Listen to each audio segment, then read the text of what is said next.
이게 아니야. 난 이렇게 연주해. 여기서 연주하고 있어.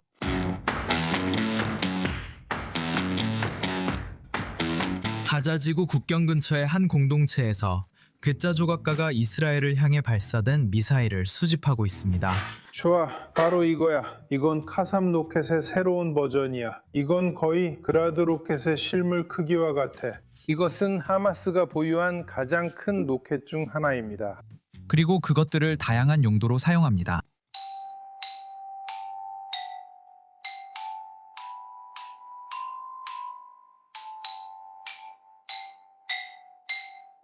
이 사람은 야론 밥입니다. 지난 18년 동안 이스라엘에 떨어진 로켓의 잔해를 용접해서 조각품, 장신구, 악기 등으로 새 생명을 불어넣고 있습니다. 여기 있는 것들이 제 작품들 중 일부입니다.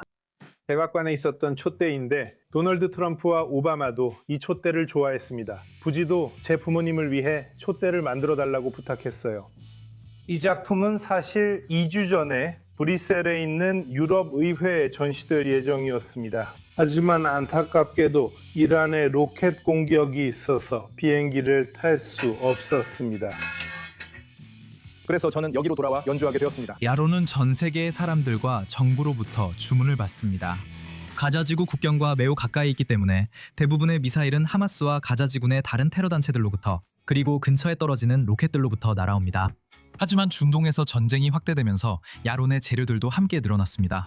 이것이 이란의 탄도미사일입니다. 그리고 이걸로 저는 비비가 트럼프에게 준 B2 매주조를 만들고 있습니다.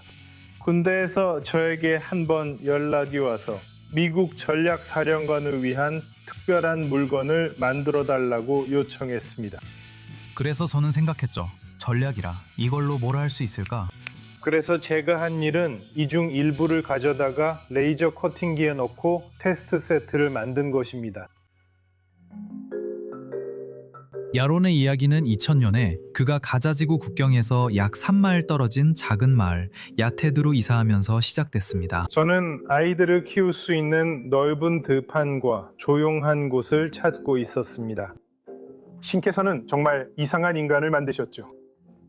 1년 후 가자지구에서 처음으로 로켓이 남부 이스라엘을 향해 발사되었습니다.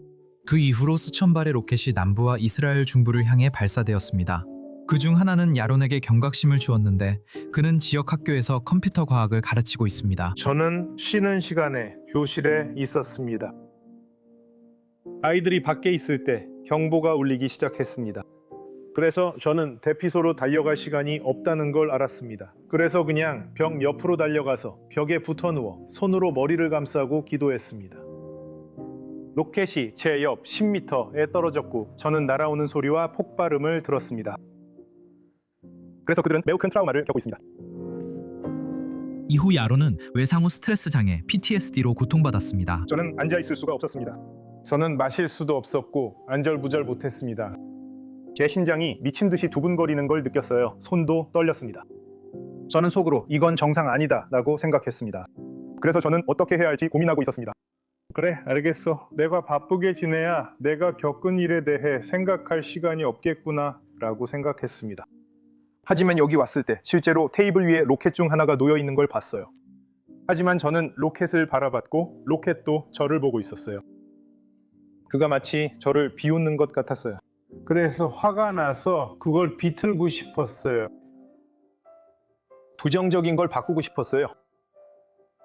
다른 무언가로 바꾸고 싶었어요. 저는 로켓을 가져와서 자르고 다듬어서 장미로 만들었어요. 그리고 장미를 완성하는 순간 마치 정화되는 에너지가 폭포처럼 쏟아지는 기분이었어요. 저를 씻어내리듯 모든 증오와 분노, 좌절을 정화해주는 느낌이었어요. 그래서 그 순간 저는 상담사에게 돈을 쓰는 것보다 금속으로 작업하는 게 저한테 더 낫다는 걸 알게 됐어요. 그래서 지금 이렇게 하고 있는 거예요. 야론은 이것이 자신에게 치료가 되었고 PTSD로 힘든 이들과 작품을 나누고 싶어 했어요. 여전히 교육자의 길을 걷고 있는 그는 이제 비슷한 상황에 처한 사람들을 위해 로켓으로 직접 만든 악기를 활용한 참여형 워크숍을 진행하고 있습니다. 아이들이 와서 로켓을 보고 그걸 연주하면 그들의 마음이 바뀌어서 더 편안하게 살 수 있게 됩니다. 그리고 음악은 강력한 약입니다. 하지만 그가 예상 못한 도전이 있었습니다.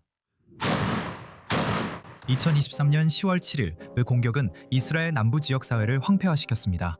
야테드의 민간 보안 부대는 대부분 하마스 테러리스트들을 격퇴했지만 이웃 마을들은 그렇게 운이 좋지 않았습니다. 우리는 3명을 잃었습니다.